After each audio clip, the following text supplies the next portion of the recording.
Gustavo Siqueira, é Gustavo Siqueira. E mais uma vez a gente visita o Dr. Fernando Giovanella, hoje para falar a respeito de disfunção na articulação da mandíbula.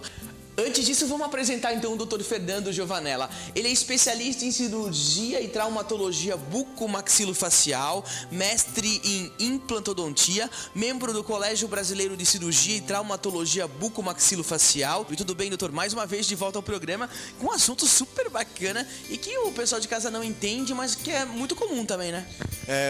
Muito bem, Gustavo. Esse assunto, poucas pessoas sabem o nome desse problema, mas muitas pessoas possuem um problema e às vezes não sabem como identificar e não sabem também que existem várias formas de tratamento e por isso que a gente trouxe esse assunto em pauta para esclarecer ao seu público de casa. Doutor, conta pra gente então, o que é essa articulação temporomandibular? Então, a articulação temporomandibular é a articulação que propicia o movimento da mandíbula. Então, aqui na frente do ouvido, né, quando você abre e fecha a boca, você consegue sentir que o osso movimenta. Nós temos aqui essa articulação, ela tem um disco que interpõe a base óssea, o osso da mandíbula com o osso do crânio, e esse disco desliza para frente e para trás, permitindo a abertura e o fechamento da mandíbula. E algumas vezes esse disco ou essa articulação ela tem alguns problemas que precisam ser tratados, né? Doutor, quais são os principais sintomas dessa disfunção da articulação temporomandibular, que a gente pode eles chamam de ATM, é isso? Isso, ATM, né? Os principais sinais e sintomas de disfunção de ATM é quando a pessoa apresenta aqueles estalos, né, quando abre e fecha a boca, e esses estalos eles são acompanhados de dor, quando a pessoa abre a boca ao máximo, quando mastiga, quando se alimenta. Em casos mais avançados, a pessoa já pode ter uma limitação de abertura de boca, ela consegue abrir a boca apenas alguns milímetros, alguns centímetros, né? Isso é uma limitação. E, em alguns casos, dores na musculatura da face, né? Tanto na região temporal, que é lateral ao crânio, tanto nos músculos da mastigação, como na articulação e região associada na face, né? Doutor, e como que é feito esse diagnóstico?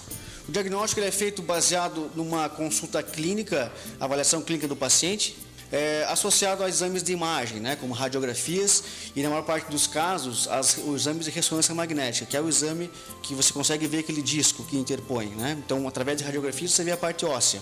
E, através da ressonância, você vê a parte dos ligamentos, do músculo, das cartilagens e do disco articular, propriamente dito. Doutor, e como que é feito o tratamento, então, da disfunção de ATM? Então, a gente pode ter várias causas e vários tratamentos para essa disfunção. O mais comum são as desordens musculares, né? Então, a pessoa tem dor por hiperfunção muscular. Então, nesses casos, a gente pode usar terapias com medicamentos, né? Anti-inflamatórios, relaxantes musculares, aquelas placas interoclusais, fisioterapia, e o tratamento mais recente que a gente traz aí como um dos últimos tratamentos instituídos, né, que é a aplicação da toxina botulínica, né, que as pessoas usam para fins estéticos, mas também na odontologia se usa bastante para fins de diminuição da atividade muscular. Então, a pessoa que não consegue usar a placa para ter o relaxamento muscular, ela passa a ter um benefício bastante grande com a aplicação da toxina botulínica no músculo da mastigação, porque você vai diminuir a hiperfunção, né, a atividade muscular acentuada e vai acabar resolvendo o problema na maior parte dos casos.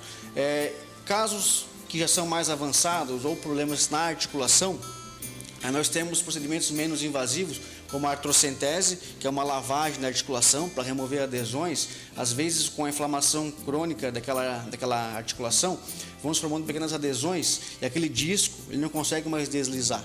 Então, essa lavagem ela acaba liberando adesões, diminuindo a inflamação na articulação e voltando o disco a ter a sua mobilidade.